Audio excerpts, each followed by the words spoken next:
നമ്മളിന്ന് കരിമീൻ ഫ്രൈ ചെയ്യാൻ പോവാണ് കേട്ടോ. അപ്പോൾ ഈ മീൻ ഫ്രിഡ്ജിലായിരുന്നു. അപ്പോൾ നല്ല ഐസ് ഉണ്ടായിരുന്നു. അപ്പോൾ ഐസ് പോകാൻ വേണ്ടിയിട്ട് ഞാൻ വെള്ളത്തിലിട്ട് വെച്ചിരിക്കുകയാണ്. ഇനി നമുക്കിതിൻ്റെ മിക്സ് തയ്യാറാക്കാം കേട്ടോ. കുറച്ചധികം വെളുത്തുള്ളി, ഇഞ്ചി, പച്ചമുളക്, കുരുമുളക് ഇതെല്ലാം കൂടി മിക്സിയിൽ നമ്മളൊന്ന് അരയ്ക്കുക. അതരയ്ക്കുമ്പോൾ ഏകദേശം പകുതിയൊക്കെ അരവാവുള്ളൂ, അത് മതി.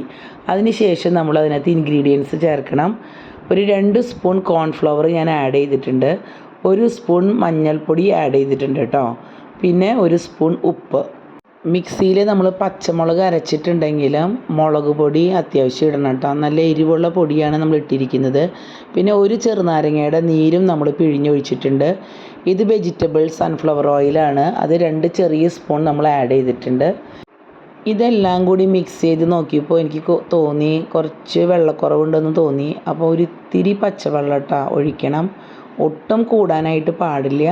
അതിനുശേഷം നന്നായിട്ടൊന്ന് മിക്സ് ചെയ്തതിന് ശേഷം മിക്സിയിൽ ഒന്നും കൂടി നമ്മൾ കൊണ്ടുപോയി അരയ്ക്കണം. 2ാം പ്രാവശ്യം അരയ്ക്കുമ്പോൾ നന്നായിട്ട് ഈ അരപ്പ് അരഞ്ഞിട്ടുണ്ട് കേട്ടോ. അപ്പോഴേക്കും നമ്മുടെ കരിമീൻ കുട്ടന്മാരുടെ ഐസൊക്കെ പോയി. അപ്പോൾ ഞാൻ അതിനെ നന്നായിട്ടൊന്ന് വരഞ്ഞു, വെള്ളം വാർന്നു പോകാൻ വേണ്ടി വെച്ചു.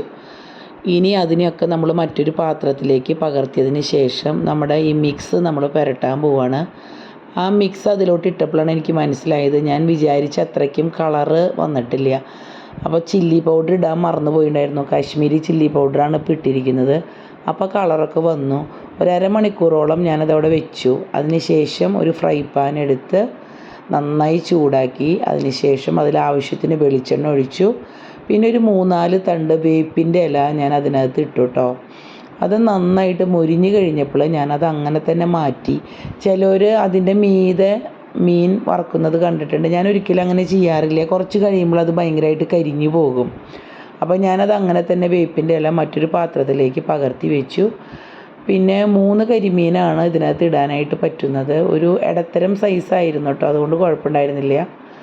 അപ്പോൾ അതേ മൊരിഞ്ഞ് കഴിഞ്ഞപ്പോൾ നമ്മൾ മറിച്ചിട്ടു. 2 സൈഡ് മറിച്ചതിന് ശേഷം നമ്മളതിനെ വറുത്തെടുത്തു.